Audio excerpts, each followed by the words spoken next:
All right.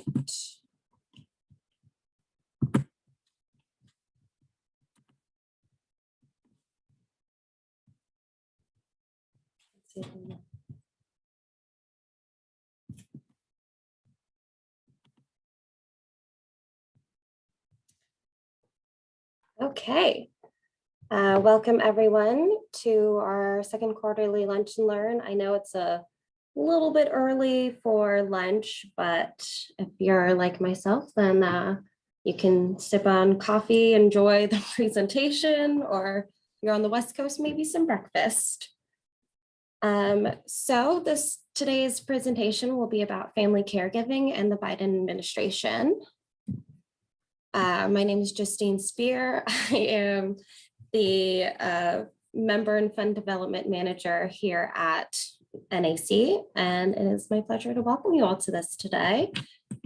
So our agenda for today, we will do welcome and introduction, and then our very own Mike Whitkey will give the presentation.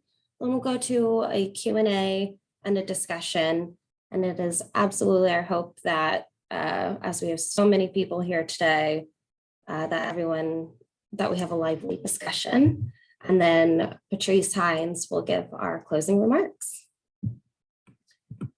So Mike Whitkey is our presenter today. He is our Vice President of Research and Advocacy here at NAC. He's been at NAC for about 5 years now and oversees the National Caregiver Advocacy Collaborative and works directly with policymakers all across the Hill, federal agencies, and the White House. So he's very up to date on all of this information. Prior to NAC, he served as the chair of the National Association of Social Workers, Political Action for Candidate Election Committee, and as a member of the NASW Metro Chapter Board of Directors. He's also on the Board of Directors of Friends of Theodore Roosevelt Island, and came to Washington through an internship with the Hinckley Institute of Politics. Fun fact about Mike, he is actually a very skilled woodworker. And I will let Mike take it away from here. Thanks, Justine. I'm not sure if you were panning through the slides while you were talking, but it's still on the cover slide. And then also, if we were able to make it on presenter view, we can still see the upcoming slides on the margin there. That might make it a little easier for people to see.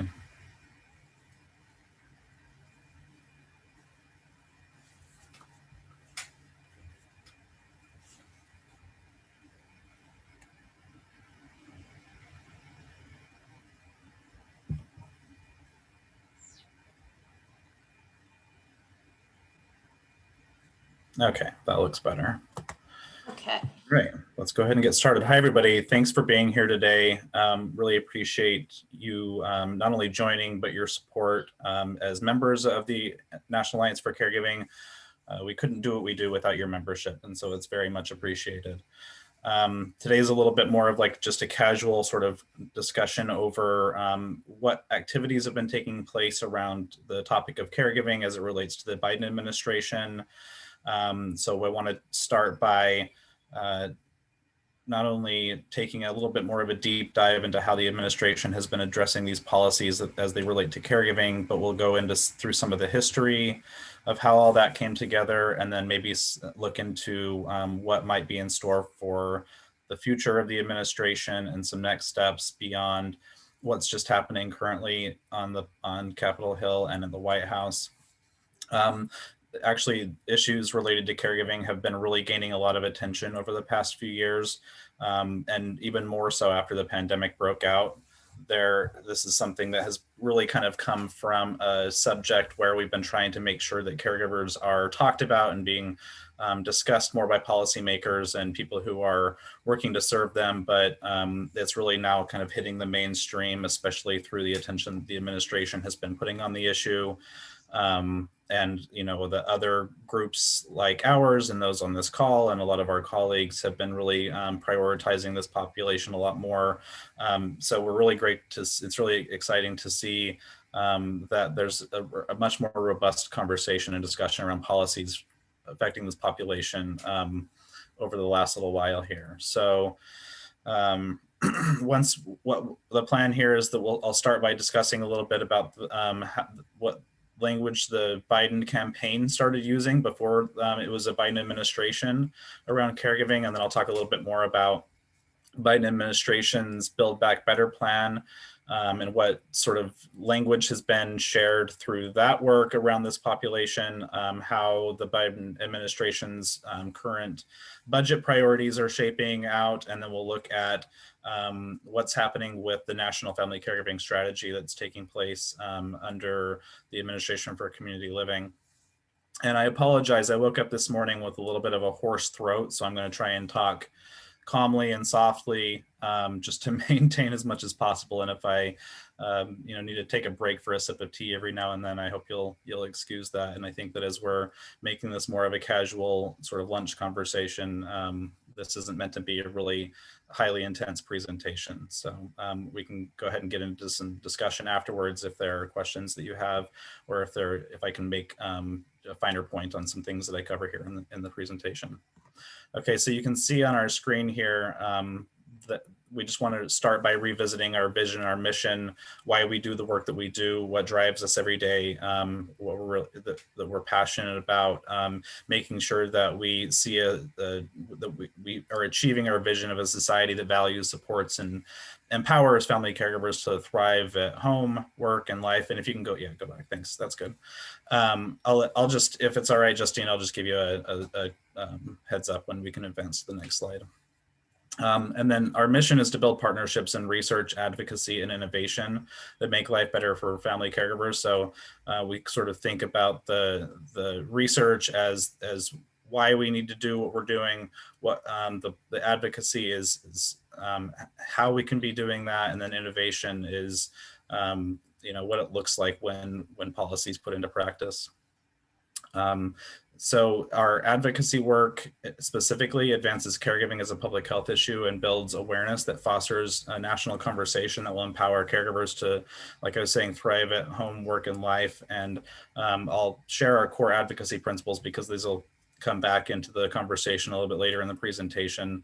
So our core advocacy principles are to expand caregiver access to supports and services, invest in evidence-informed caregiver research, protect the financial security of caregivers, include caregivers as a vital member of the health and human services system, and enhance the health and wellness of caregivers. So you can move to the next slide. And I'll just reinforce this vision and mission by sharing a personal story from a caregiver that we've worked with over the last year. And this story that we have here in front of you is just one of several that I'll refer to again later in the presentation. But Alan is he actually was a caregiver to his wife who passed over the last year while we were working with him. She had terminal cancer, and unfortunately he has a really tragic story because as he and his wife were adopting 3 children from India, that's when his wife was diagnosed with cancer. And so they had to go through this journey of not only trying to bring adopted children into the home and create a loving environment for them, but also it was going on during a time where his wife was sort of imminently passing. And it's an even more tragic story for the children that they were bringing into the home, because they now had to go through the experience of losing 2 moms specifically. When they were in India, their mom took them to essentially a healthcare facility of some sort in that country, and basically just said that she couldn't take care of them, and she ended up leaving them there. And now what was unique about their experience is having to see another mom going through losing another mom through sort of this experience of having to go in and out of a healthcare setting, which was really traumatic on them. Alan, really, when we were talking to him and interviewing him for a project that I'll refer to later in this conversation, he really spoke a lot to how specifically his experience as a cancer caregiver, how cancer itself can be, pretty well addressed and recognized through insurance and through supports and things like that. But the caregiver experience that he went through as a cancer caregiver, he just felt like there was not a whole lot of robust supports and services that were there for him as he was going through that journey. And so I wanted to highlight this experience because it actually connects to the experience that Biden has gone through in his caregiving journey that I'll refer to here in just a minute as we get into this conversation and talk more about the administration and how Biden came to view this topic. But he really also spoke to some of the policy solutions that he felt were, critical to people who share experience like the one he went through. So like I said, I'll talk more about this when we come back towards the end of the presentation and talk about how we ended up connecting with Alan and what we're doing with his story. But like I was saying, this sets up a nice conversation for how we can talk about policies that connect to real people. So the Biden campaign is where I'll start here when I'm getting into the administration. So Biden too has his own story, as I mentioned, and he has the experience of being a single father and a caregiver to both injured children, to a grown son with terminal cancer. And then when he was announcing his caregiving plan, he mentioned caring for his parents when they were hospice patients in his home. So he has been a caregiver on multiple different levels. This is something that he's talked about publicly. And you can tell that it's really had a tremendous impact on the platform and the policies that he and his presidential campaign focused on as they were running for the presidential office. So when the Biden and Harris administration presidential campaign launched, they put out a plan, what was called the Biden Plan for Mobilizing American Talent and Heart to create a 21st century caregiving and education workforce. This builds off of some past work that he did when he was vice president. He was in charge of the cancer moonshot, where he was also, really focused on this topic. And then I mentioned earlier that he was a father to a son with terminal cancer, Beau Biden, who really had an illness sort of break out in 2001 that ultimately got worse, and he ended up passing in 2015. So it was a lengthy experience that he had with his son, and he's talked pretty publicly about how that's had an impact on his life. And then in addition to Joe Biden, Jill Biden has been pretty outspoken in this issue area as well. She was a part of an initiative called Joining Forces, which is to support military families that includes families of service members and veterans and caregivers and survivors. So as a candidate, the Biden-Harris campaign made issues related to caregiving a centerpiece to their platform. You can move to the next slide. So as they were campaigning, this is some of the language that was found in the actual plan that he put out that I just referred to in the last slide. He recognized that even before the pandemic, the country was experiencing a caregiver crisis, that some care needs were going unattended, that other care needs were being filled by Americans serving as unpaid caregivers who lacked the financial support or respite care that they needed and were oftentimes putting their careers on hold. And this is something that he was very well aware of coming into this presidency. And he recognized that often families made caregiving decisions that came with great financial and professional and physical and emotional costs. So you can see here some of the language that he put out.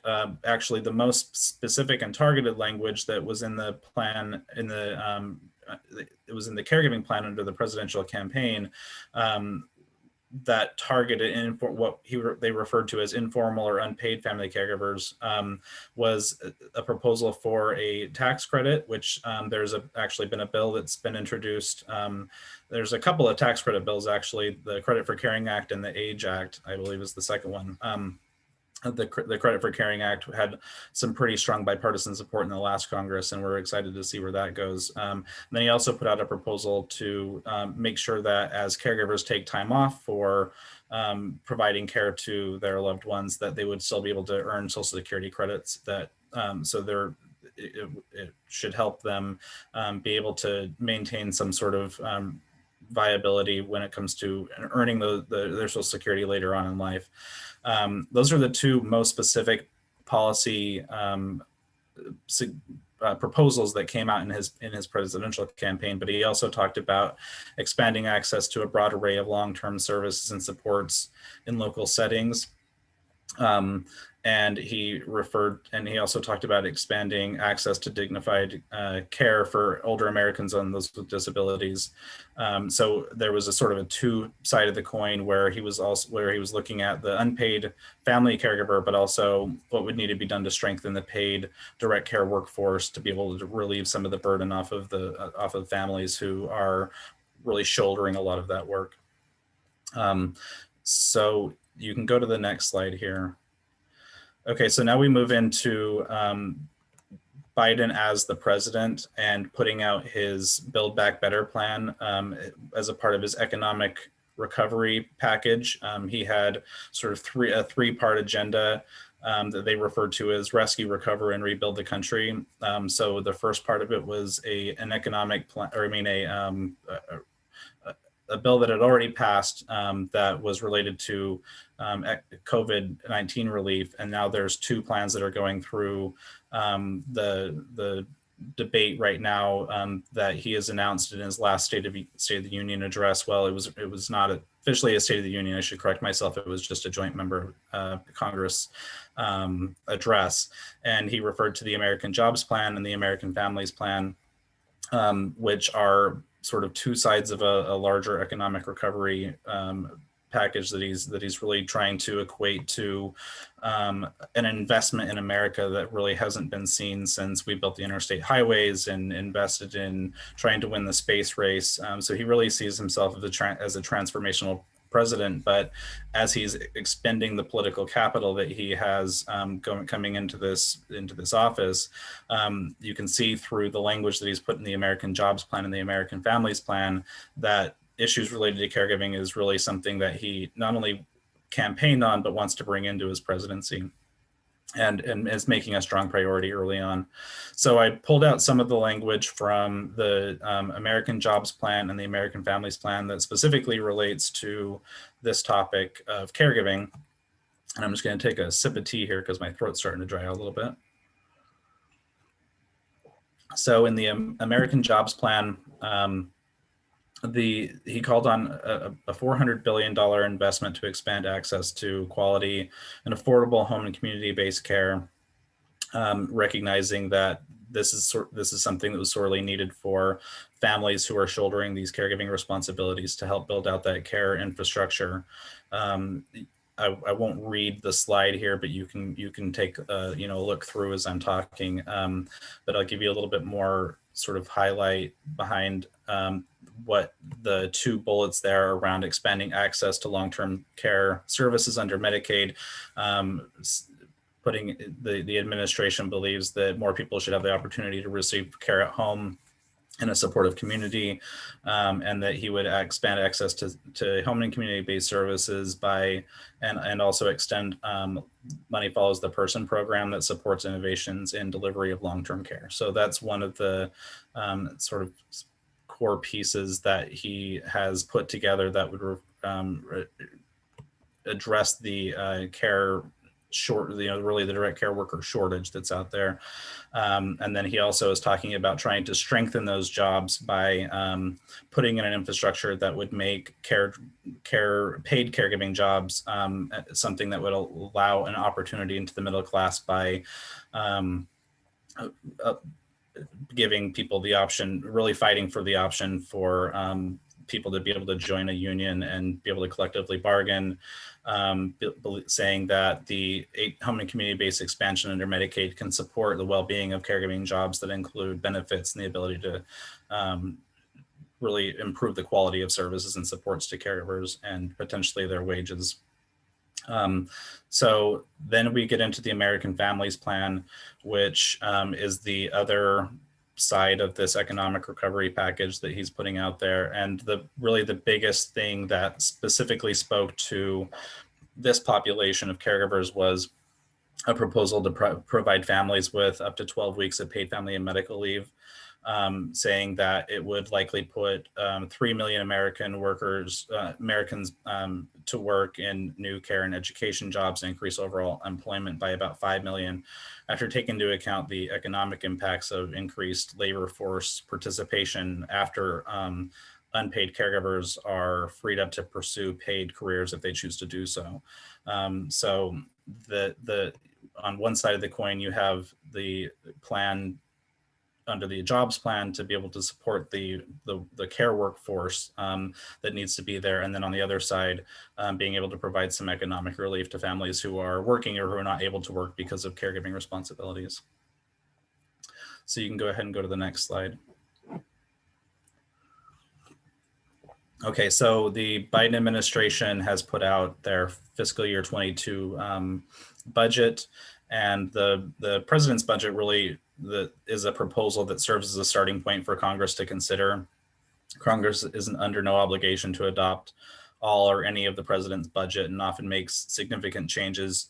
However, the president must approve any future bills that they might pass, and Congress is often reluctant to completely ignore the spending priorities of the president's budget. So it's a good document that shows what the president's priorities are, what he wants to see the federal government invest in, and there is a pretty strong nod to wanting to see his not only campaign promises come into fruition and his proposals under the American Families Plan and the American Jobs Plan see some funding that would ultimately allow these programs to be able to be paid for and be implemented.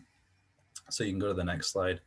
So I pulled out some of this isn't everything that's in the FY22 administration budget, but that relates to caregiving and support for caregivers, but some of the two really highlighted sections that I looked at were the funding for the two largest federal programs that are aimed at supporting caregivers. There's one through the Health and Human Services under the Administration for Community Living that's really targeted at older Americans and people with disabilities. And then there's another one another federal family caregiver support program through the VA.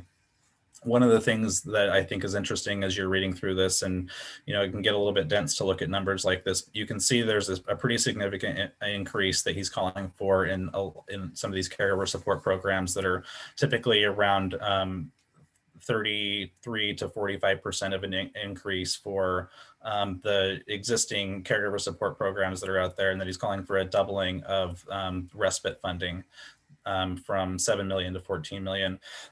But one of the things that I think I would highlight is that the National Family Caregiver Support Program, which is, and this is not something that's the fault of the administration. This is more of just a point to draw how different advocacy networks have been able to fight for levels of funding that would be able to support the constituents of caregivers that they're looking at. If you see the funding under the Veteran Caregiver Support Program, we know that there's about 5 million caregivers of military service members or veterans, and that program, as it's being funded currently and as it's being proposed, really dwarfs the level of funding for Title IIIe, which is the National Family Caregiver Support Program, and that second bullet under the first headline there that says supporting caregivers of older Americans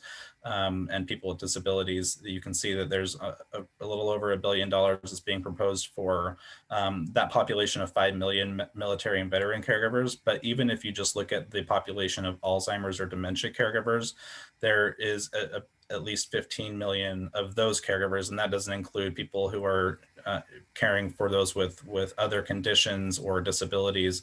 And that program is even as it's being proposed in the budget would barely get to about $250 million. So $250 million being proposed for a population that's much larger than the size of the military and veteran caregiver population shows us where there's some work to do to be able to really do some advocacy around how to increase the level of funding that goes into supporting caregivers of older Americans and people with disabilities to be able to sort of compete and come up to the funding levels that the military and veteran caregiver population sees. And it's not a really big surprise to see that there's such a strong investment in military and veteran caregivers, because there's, really strong advocacy, and rightly so, under that community. But I think that those who are advocating specifically for caregivers of older adults and people with disabilities, there's a lot more work to do there, like I was saying.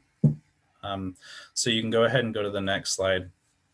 So those were some of the numbers that I pulled out of the budget, but I want to refer back to what has already been taking place prior to the administration coming into office, and that's the RAISE National Family Caregiving Strategy that's being developed right now.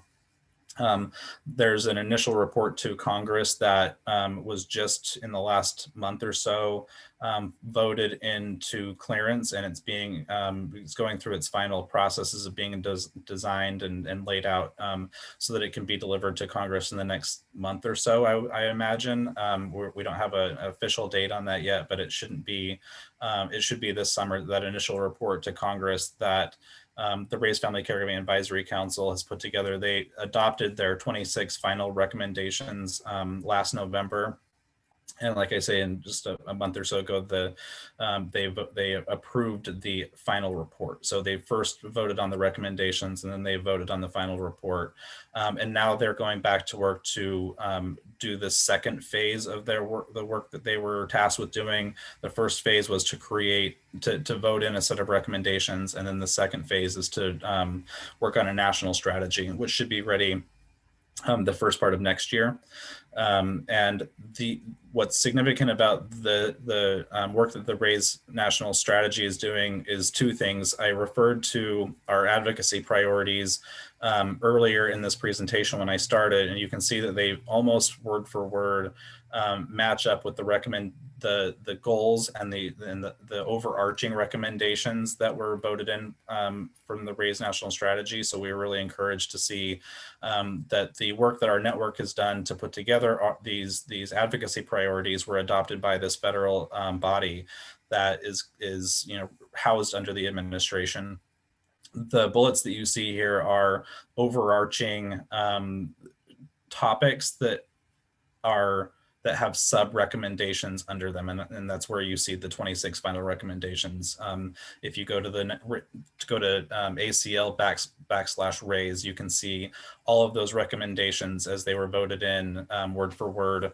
Obviously, we didn't want to put 26 recommendations on the screen; it'd be a little bit hard to read. But these are the overarching themes that come out that categorize all those recommendations. So the other thing that's really significant about this is the administration and the White House are aware of the RAISE Family Caregiving Advisory Council and the national strategy that they're putting together. So not only does the administration have a a set of language and priorities that you can find under the American Jobs Plan and the American Families Plan, but this also lays out a framework for future work and priorities that the White House can adopt and can champion once this national strategy is out there, moving into the rest of the president's term in office. And if he were to be reelected, then it's more work that can be used. It's more of a standing place for the administration to be able to champion what they think would be actionable solutions that can be identified in this national strategy, and they can be a strong champion for what comes out of this. So as any of you are out there doing your advocacy or policy work, I would just put a plug out to say let's try and rally behind this national strategy as much as possible and work towards implementation. That's going to really be the next key step over the few years coming out after the strategy is released, is to make sure it doesn't just sort of wither on the vine and sit on a shelf, but we're all rallying around especially the stuff that would really relate to any work that you might be doing to see these policies that are adopted in this national strategy to become law and to be implemented into practice. the council, I think I already said that they already voted it in, so I won't go back and repeat that again. The other, so you can go to the next slide, and I'll talk a little bit more about some of the work that we've been doing to engage the administration and the White House around some of this work. I mentioned earlier Alan's story, but he was one of about 26 or 27 stories that we are going to be seeing in this first report that the RAISE Council puts out and sends to Congress. Actually, starting about a year ago, we set out to interview caregivers of many different backgrounds as possible across different condition types, racial and ethnic backgrounds, age ranges, geographic location, as a diverse population of caregivers as we could pull together under the scope of what we were working with the RAISE Council to do. Stories from each stories from each one of these caregivers is going to be highlighted in the first report that the RAISE Council puts out. And the recommendations that they voted on will be connected to their story. So you can go through and you can read about Alan's personal experience and how what of the recommendations are in that first report would have been the most beneficial to him in his experience, and the same with all of these other caregivers that you can see on the screen here. And then we're actually going through a process right now where, because we ended up interviewing all of these caregivers after the pandemic broke out, we interviewed them via Zoom, where we were able to record our interviews.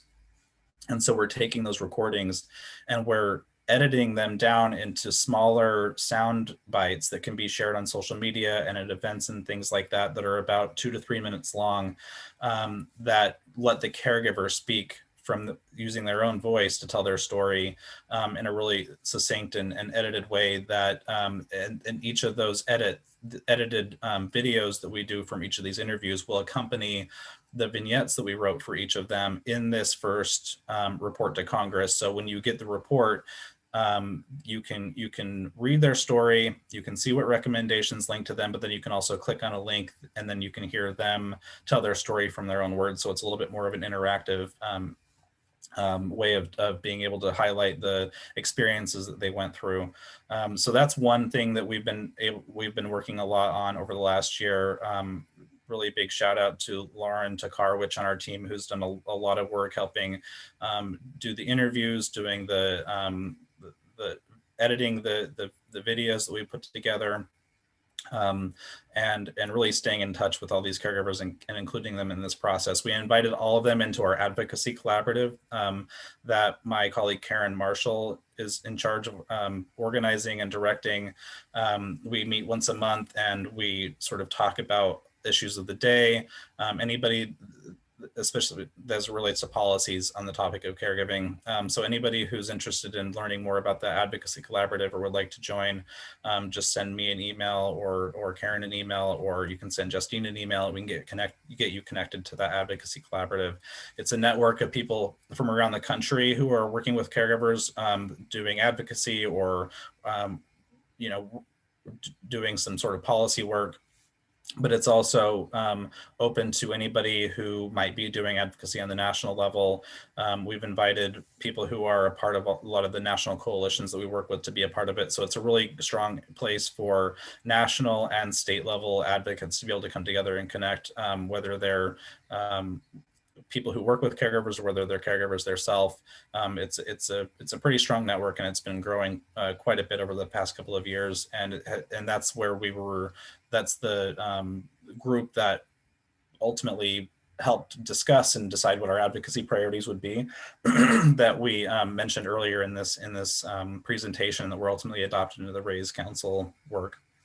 The other activities that I want to just share is that we've done we've been signing on to sign-on letters that are putting out some proposals for appropriations language that will help not only support some of the stuff that we run over in the presidential budget, but will give Congress a place to see where we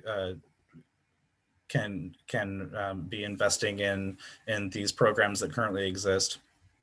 And we also, in response to the American Jobs Plan and the American Families Plan, wrote a letter that two letters that went to the White House and to Congress, just sort of as a response to the language that came out in each of those plans. So under the American Jobs Plan, when that came out, we sent a letter to the White House and to Congress saying that not only do we think that this is an important proposal and that there's a lot of great stuff in there, but we also wanted to call attention that it may have been worthwhile to draw a little bit more attention to the individual policy solutions that would be directly targeted at caregivers. I mentioned earlier that in the American Jobs Plan, there was some language about a tax credit and Social Security credits, but a lot of it was really focused on the direct care workforce, which is great. We just wanted to see a little bit more focus on policy solutions that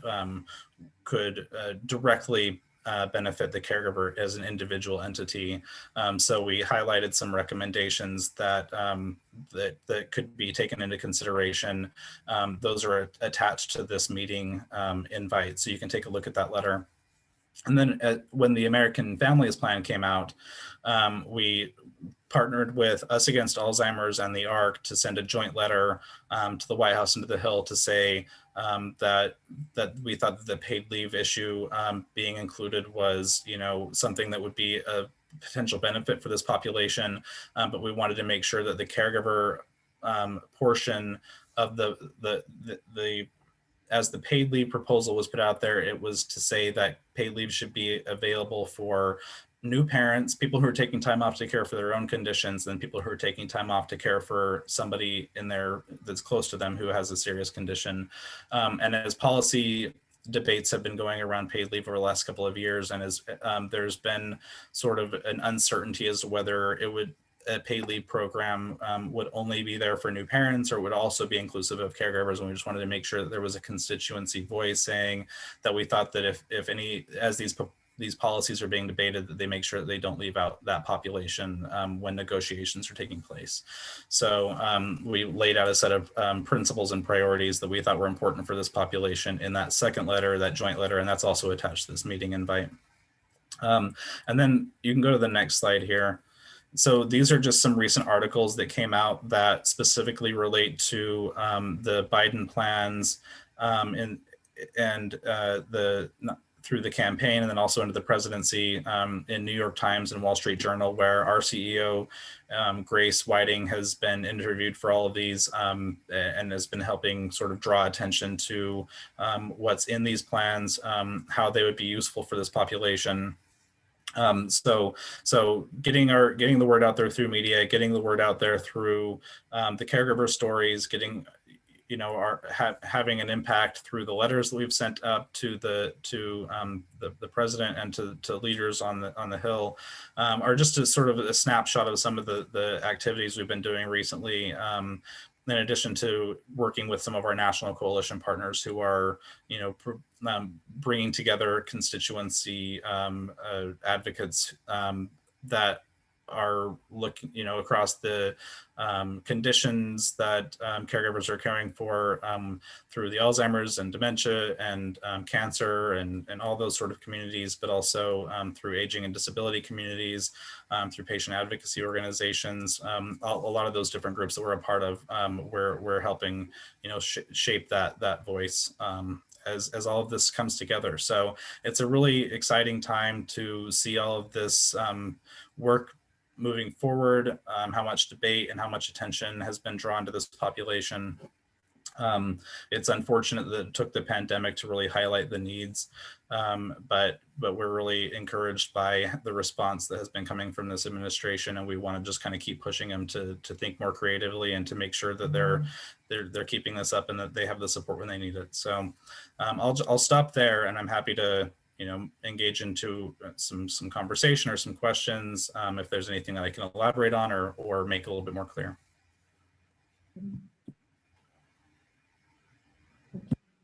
Hey everyone. Okay, so we will take questions now. If there's anything you guys would like to discuss, you can either unmute or post something in the chat.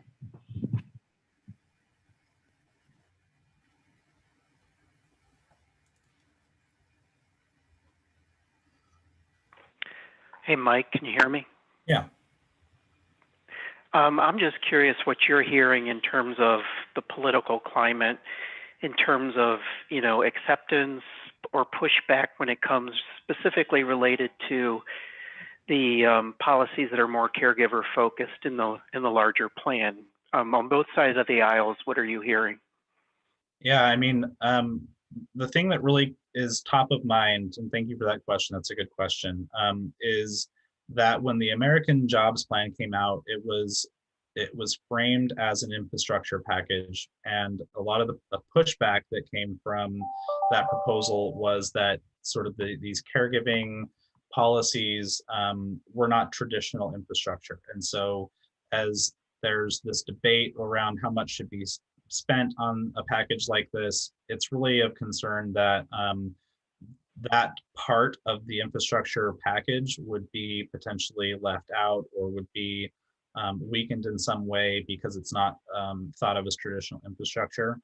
So it's really just depends now on how much is going to be, how much of these the proposals in that package are negotiated through a bipartisan process, or whether the Democrats try to pass a policy that does not include Republican support.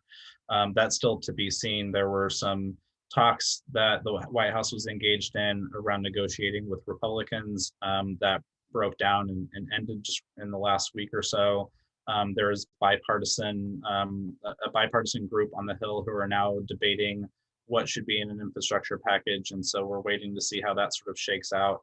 But the thing that I heard the most as I was listening to people who were critics of the plan was that this caregiving support isn't really traditional infrastructure and shouldn't be. And while some would say it's important, shouldn't be included in a package like this. So that's really the most significant thing that comes to mind as it relates to the plans that we put out here today. And then there's also, I think, a lot of debate around, like I was saying earlier, what a paid leave program should look like. And that's what relates to the proposal that was in the American Families Plan. This topic has actually been taken up by what's called the Bipartisan Policy Center, who's a think tank here in DC that really tries to drive solutions towards bipartisan options for policy. There's a task force that was put together that's led by Chris Dodd and Rick Santorum. And when you listen to Chris Dodd, he's saying that any paid leave policies that should put together should include those who are currently eligible for FMLA, which would include caregivers. But when you listen to Rick Santorum debate on this topic, he's saying, oh, that's too big and too broad. We should just make this for new parents. So that's why we are sort of following and trying to engage this issue, because it's the question of if paid leave is getting more bipartisan support than it has in the past, is it because people want to just see this for new parents, or they're open to it being inclusive of people who are caring for those who have serious conditions and need that attention. So those are sort of the two things that come most immediately to mind.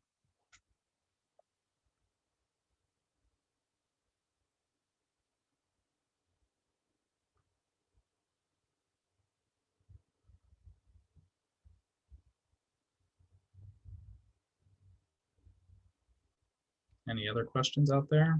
I don't see. I can look at the chat here to see if anything's popped up.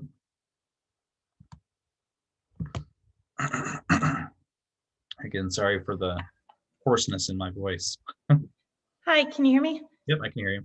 Hi, so I'm wondering, in terms of sharing a lot of this information with our communities, is there anything we should avoid in terms of messaging, just because some things are, kind of still in the works, or is a lot of the information that you shared today and information that's, publicly available, kind of safe to share as of right now?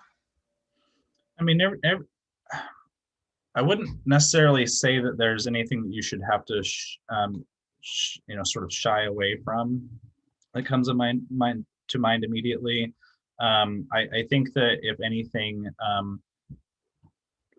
the that's a good question, because I'm not really sure sort of what part of what we discussed you're thinking of, if there's anything specific that I can respond to. But the topic as it relates to, I guess, the bipartisan nature of how an infrastructure plan that includes caregiving, that's probably the thing that is the most politically sort of divisive, I would say, as these debates are going on right now. And I'm sort of just kind of thinking off the top of my head because that's a really good question. I'm not really sure that I'm going to be able to give you a great answer right now. I don't think that you should. I think that just making sure that this topic is continued to be discussed is really the most important thing. And I wouldn't say that anything that we talked about today is something that you should shy away from sharing. Yep, that's perfect. Thank you. Yeah.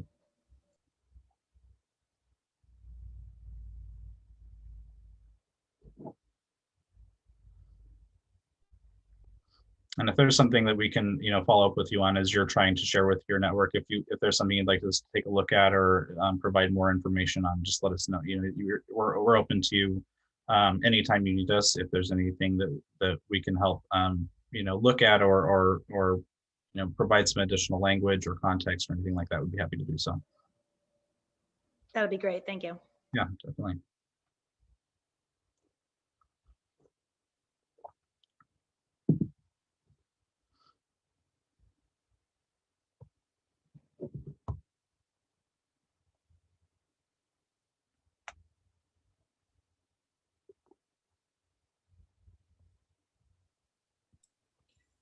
Hi, I have a question. Yeah, go ahead. My name is Rachel Baird. I work with the Elizabeth Dole Foundation. Hi, Rachel. And I just wanted to kind of point out that despite the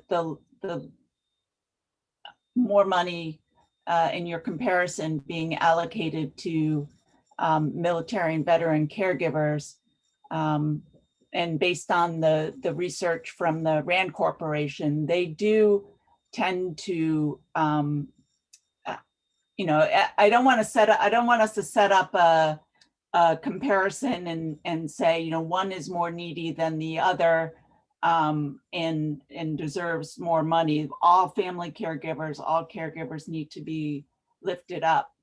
So I just, but I did want to kind of pull out that the challenges facing military and veteran caregivers and the resulting financial, emotional struggles they encounter, and this is documented from the RAND study, often tend to have more adverse effects than the civilian population. Yeah, that's a really great point. And I definitely, as I talk about this, and I can see how it would come across as if there's sort of a comparison from one group to the other, which is definitely not the intent. I think that I'm really just trying to draw out that there is room for investment in some of these other populations, not to compare the two. So I really do appreciate you bringing that up. I hope it didn't come across that way as I was using those two examples. And I just shared the link to the RAND report if anyone hasn't read it. And we're hopefully will be taking another look at this population of military caregivers in another, what we hope will be a landmark study.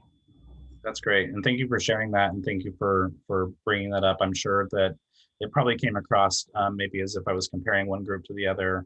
And so I really appreciate you sort of bringing that back into the conversation, so there can be some more clarification there.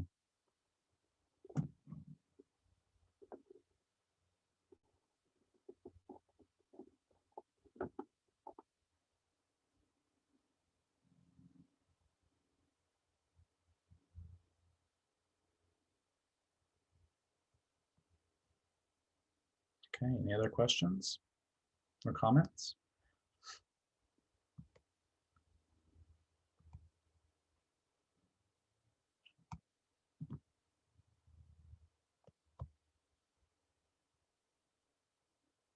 Well, again, I thank you guys for being on today. Like I said, we're open for any follow-up. This is sort of just a kind of a high level, how the Biden administration has been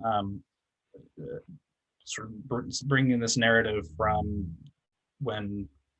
pre even Biden running as president into how policies are sort of shaping out on the Hill so far.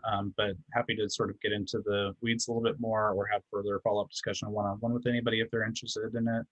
I'm happy to send any materials that people are looking for, any language that people might be using to be able to share with their networks. Just anything you need from us, just let us know.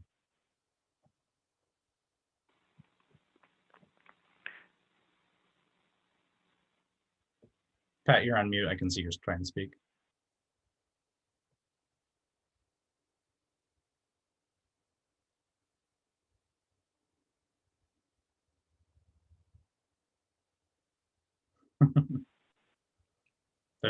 Okay, sorry, just a lag in technology. So Grace sends her apologies for not being able to attend today. I would like to thank all of you. We had 37 people join us into this conversation, and it was a very good presentation, Mike. Thanks a lot. We have recorded the Lunch and Learn, and we're going to make it available through YouTube, and we'll be sending a link out to all of the members if you wanted to look at it again or share it with any of your colleagues. As Mike said, if you have any further questions about the Biden plan or any policies or plans about caregiving in general, reach out to the advocacy team. And if you have any thoughts on today's Lunch and Learn or any of the other Lunch and Learns that we have done or plan to do, please reach out to your staff ambassador, Justine or myself. Thanks, everybody. Have a great day and a great rest of the week.